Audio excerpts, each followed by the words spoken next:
we have always thought and planned how we can put dignity in the lives of many Kenyans with the housing. I was in Nyahururu about 4 weeks ago. And Nyahururu is a very rural town with many hustlers. But, you know, when I looked at Nyahururu and I saw our housing plan there, housing estate, right in the heart of Nyahururu, I was very, very proud of what God has helped us to achieve. And it's not just in Nyahururu. It's in every other big city in the Republic of Kenya. The number of young people we've hired, the number of professionals, the economic activity that has gone in. What am I saying? I am saying, let us believe in God. Let's believe in ourselves. Let's believe in our country. You know, I once asked a journalist, senior journalist friend of mine, why it is very rare to find a headline talking about some success. That always in the headline is about negative things, things that have gone wrong, something that has happened that is wrong. This journalist told me that, you see, bad news sells. Good news doesn't sell. Oh. So, when you read the headlines, just know that there are people who are doing their business. And for their business to succeed, they must write about bad news, because that's how it sells. The bad news you read in the headline is not the whole story. It is the story to sell the newspapers. You will not see the good news in the headlines. And I have no doubt in my mind that it doesn't matter how many headlines are written that Kenya is going in the wrong direction. This country will never go in the wrong direction. This nation will never go in the wrong direction. It doesn't matter how many headlines say we are a failed state. Kenya is not and will never be a failed state. Because Deuteronomy tells us that we will never be the tail, we will always be the head. And so, I am persuaded beyond any reasonable doubt that this, our country, is a great nation. We have the duty and responsibility to make it great. And we will. And we shall. I remember we just had the Africa Forward Summit, the French Africa Summit. And among the big conversation that I was pushing is for us as Africans to believe in ourselves and to stop the dependency thing, that we believe that others owe us. Nobody owes us anything. You know? And I was explaining, for example, statistics, numbers tell us we have $4 trillion of savings in our pension funds, in our insurance companies, and in many other places. We haven't been able to mobilize these $4 trillion to work for us. And as a result, we are stuck with our own development because we are going to look for the savings of others to come and run our development. And we have to think outside the box. And I can proudly stand on this podium that we have mobilized our own resources to drive some of the fundamental development that we have undertaken in the last 3 years. Our own resources. We haven't borrowed from IMF, we haven't borrowed from the World Bank. We have driven our housing program. For example, a project that is now 600 billion with our own money. Yes. We have mobilized our own money. We are building Talanda City. Not with borrowed money, with our own money. We are building Bomas with our own money. We are driving universal health coverage. I was looking at the numbers. In the last 1.5 years, we've paid 150 billion to our health facilities, our own money.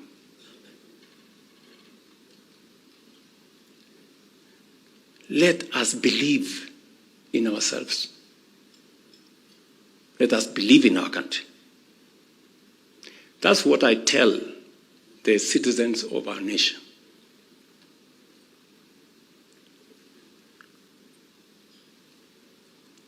We can do it. We have the capacity to do it. Others are going to learn from us. Yes. You know, we must believe in God. And that is why, if you look at the wealth of the world, if I give you an example, maybe $470 trillion of wealth. One country, the United States, $160 trillion. Maybe 300 million people. China, possibly 90, 100 trillion. The whole continent of Africa, 1.5 billion people, 54 countries, $2.5 trillion.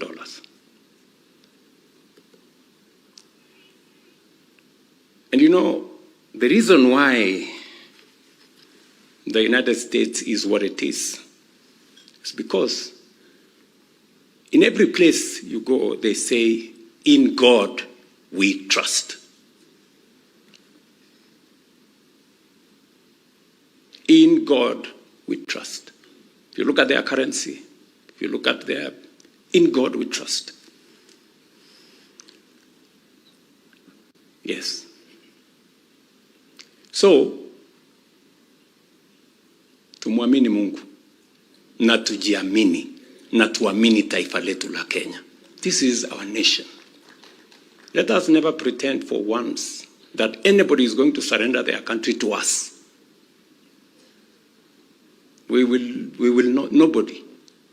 This is ours. We must build it. We must make it work. And we have what it takes to make this country great. I have no doubt in my mind.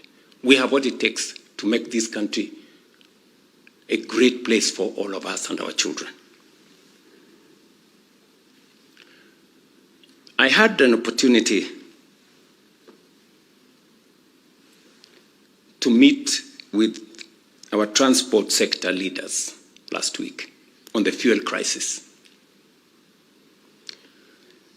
And I sat down with them for about maybe 2.5, 3 years, 3 hours in Mombasa. And I explained to them where we were, what the issues are, and I took them back to 2022 when we had a similar crisis. And then we had long queues, people in jerrycans looking for fuel from one station to another. We had a serious crash on our dollars. We had a serious, in fact, the first team that I met when I was declared president was oil marketers, because we had a crisis. And I explained to them how, if we are reckless about subsidies, where the country went. In fact, for a whole year, we had to pay close to 150, 160 billion Kenya shillings that had been used for subsidies without fuel. And I told them, we must be students of history and experience. We don't want to repeat mistakes. And I explained to them that today we have fuel in all our petrol stations, unlike other countries. Today, the Kenya government is subsidizing fuel. The actual price of diesel should be 273. It is 232. We're subsidizing 40 plus shillings for every litre. We've spent 28 billion shillings in the last 2 months. And we've done it with prudence. And I took them, when we finished, they told me, Mr. President, we are going to call off the strike. I did not tell them to call off the strike. They looked at the facts. I know many people say they were influenced this way and that way. Maybe they were, by facts of what the situation is. Yes. The most interesting part is when we finished and we stood up, they told me, Mr. President, pray. And I prayed.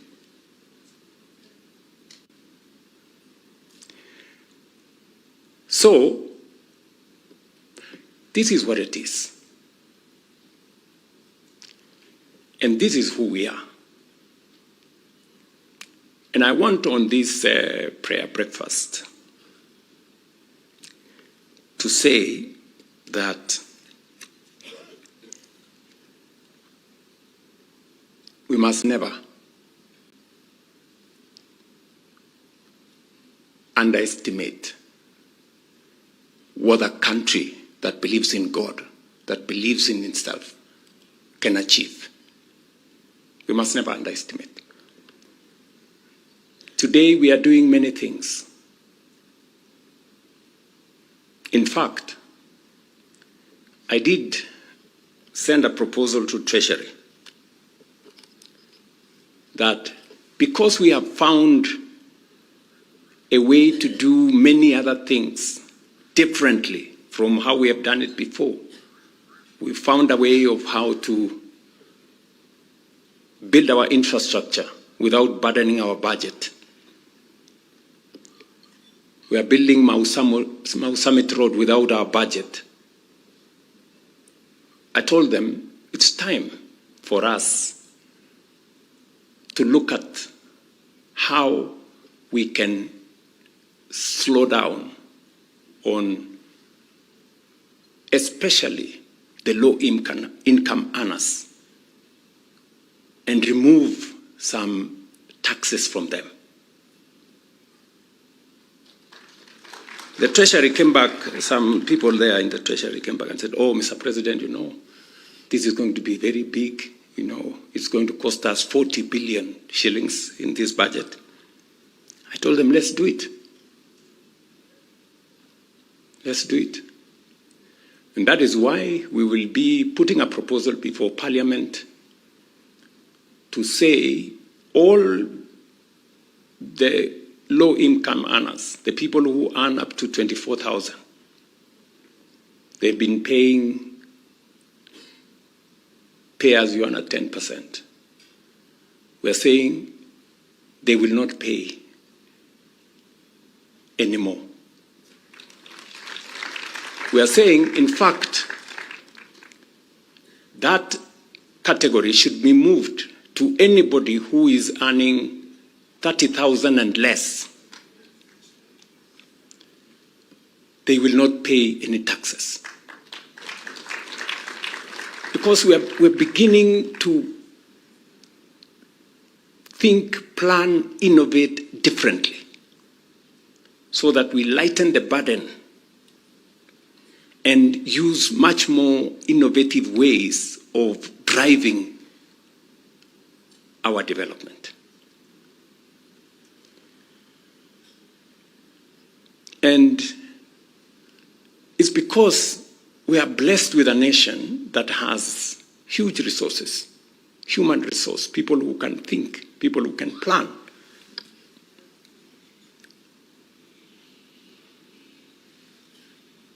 And even the crisis on fuel, we not only have a short-term plan, but we have a long-term one as well.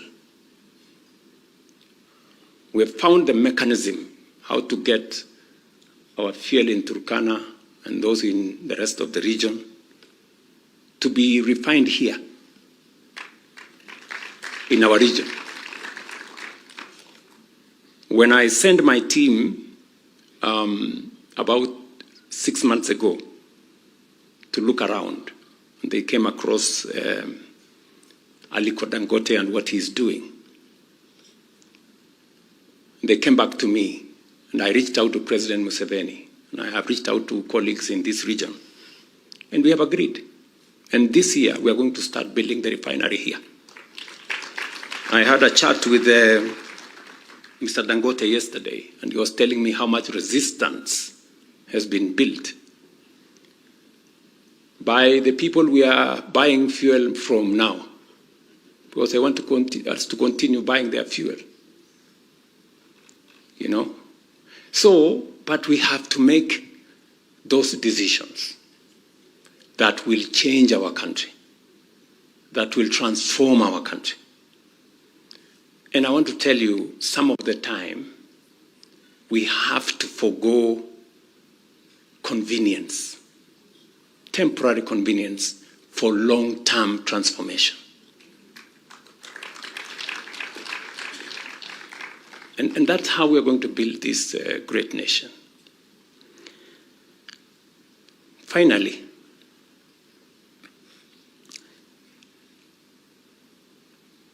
I am reminded about the woman in Luke 18. There was a judge. There was a woman who wanted justice from a judge. And the judge said he doesn't believe in God. He doesn't care what people think. So he wasn't moved by anything.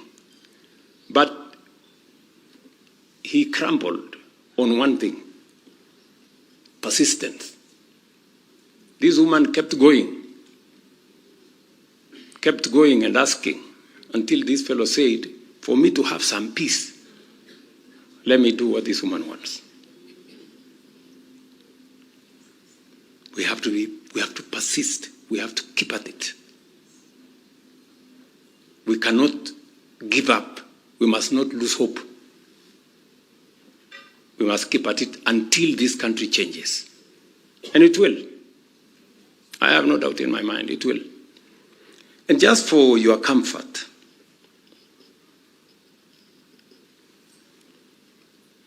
between now and the next elections, we will drive the transformation of this country. And we are going to have elections. And they will be peaceful. And there will be no violence. And they will be free and fair. Yes, they will be free and fair. Because what God has decided, no man can change. Yes, so relax. You know, people are in a panic. I don't know. Ile Mungu ameamua ndio itafanyika. Yes. Si namna hiyo? Kama Mungu ameamua Ruto will get a second term, he will. Kama Mungu ameamua vingine, that's what will happen. And we will move on as a country. Yes. So relax. There's no problem. Those who believe they will divide this country, they will not. They will not succeed. They will fail. And fail spectacularly. They will not. Yeah. So, tulizeni maboli, hakuna problem. Hii nchi iko sawa. Tasonga mbele. Kenya itafaulu. We will succeed. And we are a great nation, good people.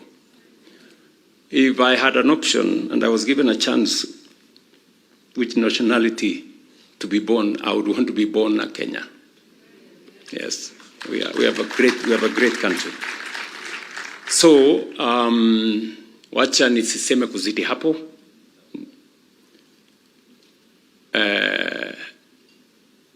Nimefurahi sana kwamba tumepata huyu kiongozi ametuzungumzia about forgiveness, reconciliation, and working together.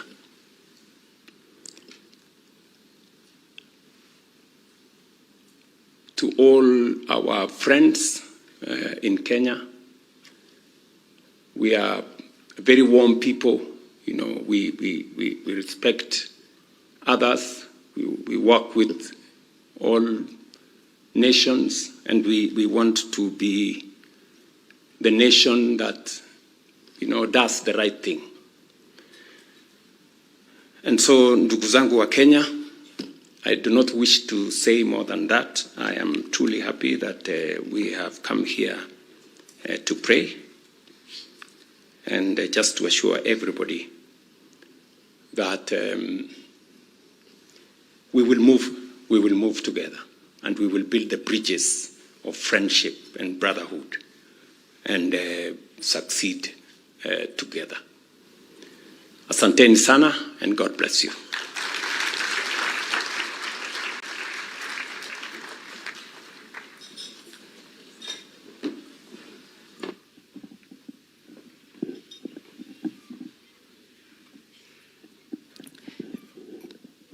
Your Excellency, with your very kind permission, Parliament has developed a tradition, and there is a very persistent request from the former Prime Minister of Tanzania and their delegation. If you will kindly, with the First Lady, have a photo with them, they will be most grateful, Your Excellency.